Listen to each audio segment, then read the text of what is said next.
National Weather Service in Norman has issued a severe thunderstorm warning for southeastern Roger Mills County in western Oklahoma, western Custer County in western Oklahoma, northeastern Beckham County in western Oklahoma, until 4 p.m. Central Standard Time.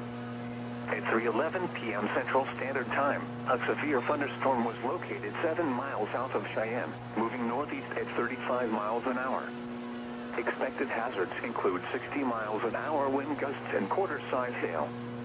This is a radar-indicated threat. The following impacts are expected. Hail damage to vehicles is expected. Expect wind damage to roofs, siding, and trees. Locations impacted include Hammond, Butler, Foss Reservoir, Morewood, and Berlin. For your protection, move to an interior room on the lowest floor of a building.